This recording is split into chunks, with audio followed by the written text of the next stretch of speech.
5 مدل مرد ابدا وارد رابطه نشو. حرفایی که امروز قراره بزنم رو ممکنه خیلی از پسرا دوست نداشته باشن و به مزاجشون خوش نیاد، اما دخترها باید بدونن تا بتونن وارد یک رابطه سالم بشن. 3 تا مورد اول حالا قابل تحمله، ولی اون 2 مورد آخری که قراره بهتون میگم خیلی خطرناکن. پس خوب گوش بدید و سعی بکنید که نشانه‌هاشو در طرف مقابل ببینید و یک رابطه متعادل و آرام و سالم رو بسازید.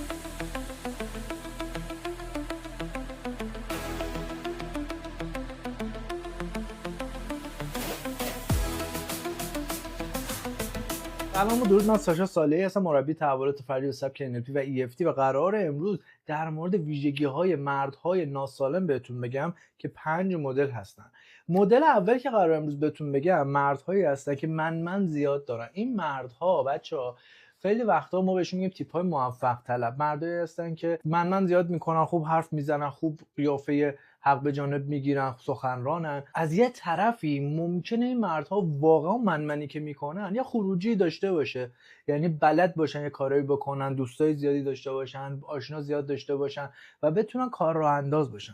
ولی یه مدل دیگه هستن که اون مردایی هستن که من دارن ولی از درون خالی ان، هیچ خروجی تو زندگیشون نیستش، ولی به خاطر منی که دارن خیلی از دختر مهرطلب رو جذب میکنن و وقتی که دختر درگیرشون میشن از نظر عاطفی میبینن که خب این مرد هیچ چیزی در واقع نداره و تمام منهایی که کرده الکی بوده. بنابراین اونجا دیگه نمیتونن هیچ کاری بکنن، اونجا خودشون رو، روحشون رو، روان و احساساتشون رو تحت اختیار اون مرد دادن و به بازی گرفته شدن. پس خیلی حواستون باشه که منهای طرف مقابل رو بسنجید، شخصیتش رو بسنجید اول، بعد وارد رابطه عاطفی بشید. ببینید که اون آدمه اگر من داره، من هم خیلی جاها بد نیست، به شرط اینکه من به داشته های خودم، به اعتماد به نفس خودم، به هنر خودم، به تخصص خودم واقف باشم، در مورد اون موضوع حالا خودم رو پرزنت بکنم. این بد نیست. ولی یه جاهایی تیپ‌های موفق طلب من توی همه چیز دارن، تو اقتصاد دارن، تو ریاضی دارن، تو نمیدونم میکانیکی دارن، تو فیزیک کوانتوم دارن، در حالی که هیچ چیزی ازش نمیدونم و این موجودات خیلی خطرناکن به خاطر اینکه فاز توهم من میدانم دارن. پس خیلی حواستون به گروه اول باشه. گروه دوم گروه هستن که ما بهشون میگیم پسرای مامانی. پسرای مامانی هم خطرناک نیستن ولی بالاخره آسیب زنندن دیگه. چرا؟ به خاطر اینکه من قرار نیست 30 سالم شده باشه، 40 سالم شده باشه و هنوز منتظر باشم دیگران به من خط بدن که کجا برو، چیکار بکن، با چه کسی وارد رابطه عاطفی بشو، با کی ازدواج بکن. این مدل آدم ها در واقع نمیخوان مسئولیت زندگیشون رو بپذیرن، مسئولیت اینکه خودشون باید شرایط زندگی و محیطشون و استقلالشون رو بپذیرن، خانواده تشکیل بدن و غیره.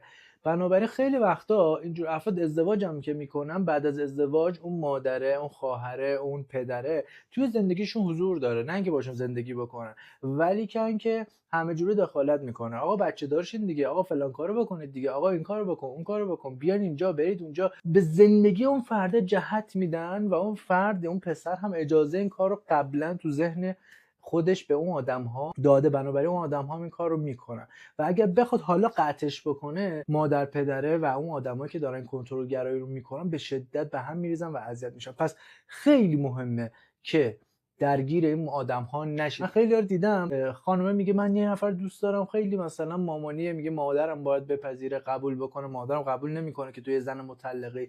طرف 40 سالشه، 50 سالشه، ولی که هنوز درگیر اینه که یک کس دیگه براش انتخاب بکنه، یعنی عقل، انتخاب و شعور خودش رو اصلا نادیده میگیره. پس خیلی مهمه که شما با یک فردی که قدرت انتخاب و اختیار داره وارد رابطه بشید. گروه سوم که این گروه هم یه مقدار میتونه آسیب زننده باشه برای دختر خانم ها.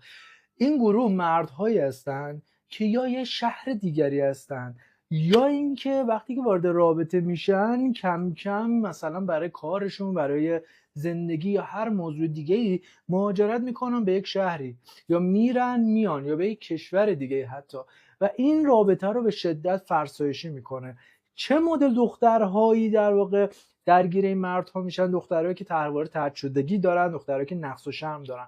حتما طرحواره ها رو بچه‌ها بشناسید و یادش بگیرید. طرحواره ها ریشه تمام رفتارهایی که دارم بهتون میگم هستش. حالا طرحواره محرومیت هیجانی، طرد شدگی، نقص و شرم که 11 تا طرحواره اصلی داریم. توی یکی از ویدیوها در موردش صحبت کردم، این بالا لینکش رو براتون میذارم، اگر خواستید اون رو هم برید حتما گوش بدید، یادش بگیرید، چون اگر یادش بگیرید متوجه میشه خودتون چه طرحواره‌ای دارید و اون مدل آدم‌ها چه طرحواره‌ای دارن. و این طرحواره‌ها بچه‌ها مثل چرخ دنده ساعت میمونه. طرحواره شما درگیر طرحواره اون آدم میشه. وقتی شما طرد شدگی داری، ناخودآگاه آدم‌هایی که مثلا توی شهر دیگه یا مثلا متأهلن یا هر چیز دیگه رو جذب میکنه که اون طرد شدگی رو دوباره تجربه بکنه. پس طرحواره‌ها رو حتما یاد بگیرید و قبل از اینکه وارد رابطه بشید یا ازدواج بکنید حتما یادش بگیر روش کار بکنید، شفا پیدا بکنه.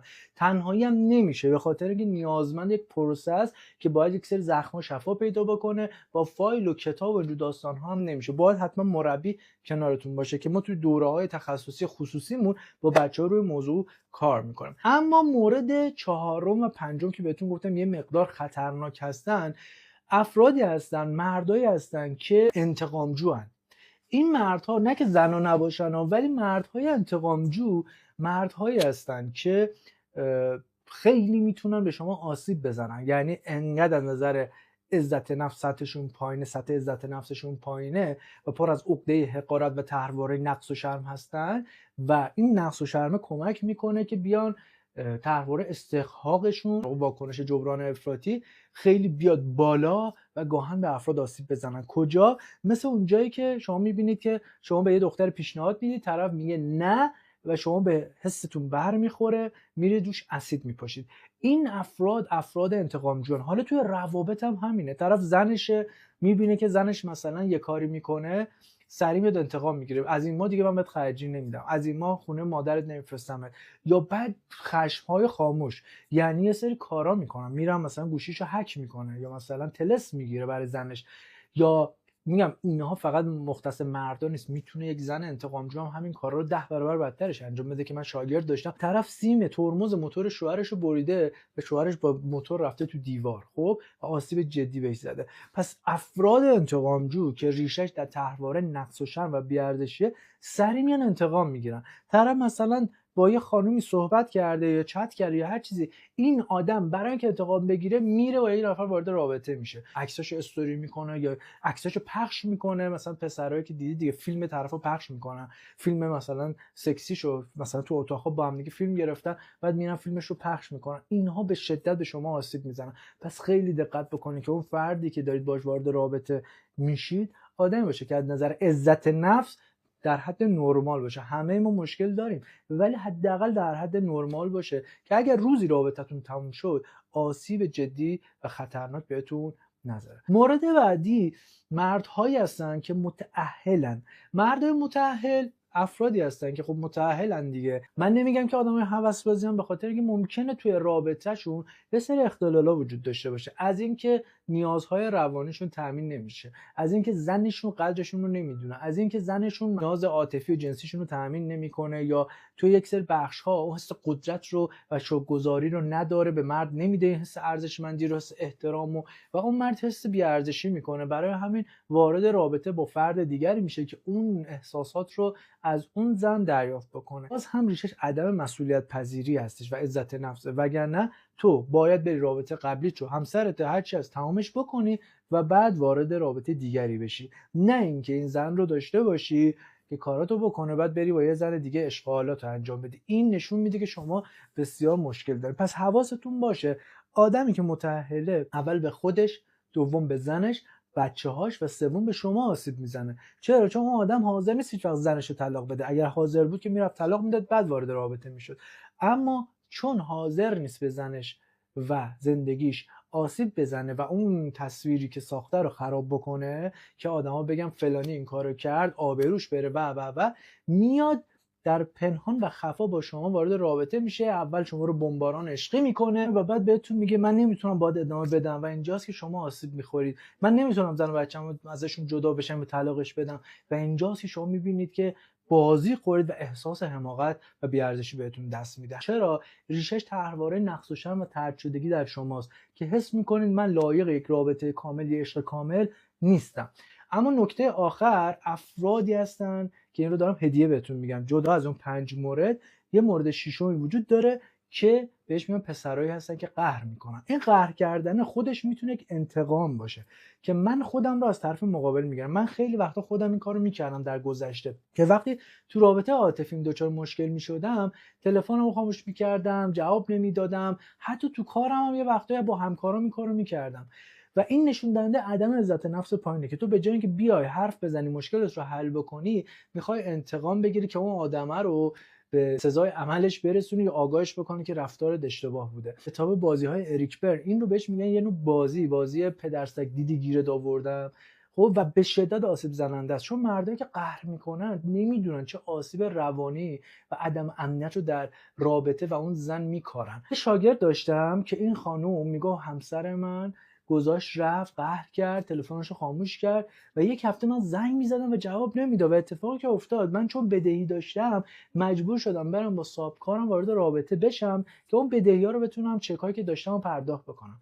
بعد از یک هفته همسرم اومد و من موندم که چه اتفاقی افتاد، حالا چیکار باید بکنم. و این اشتباهاتی که ما میکنیم، رفتارهای نادرستی که ریشش در طرحواره‌هامونه، الگوهایی است که از خانواده گرفتیم، باعث میشه آسیب‌های جدی به خودمون، رابطه و به فرد مقابل بزنیم. حتما زیر پست برای من بنویس که شما با کدوم یکی از این پسرها تا امروز رابطه داشتید، یه لایک بر من بزن اگر برات مفید بود و حتما ما رو سابسکرایب بکن. تو پست بعدی راهکاراشو بهت میگم.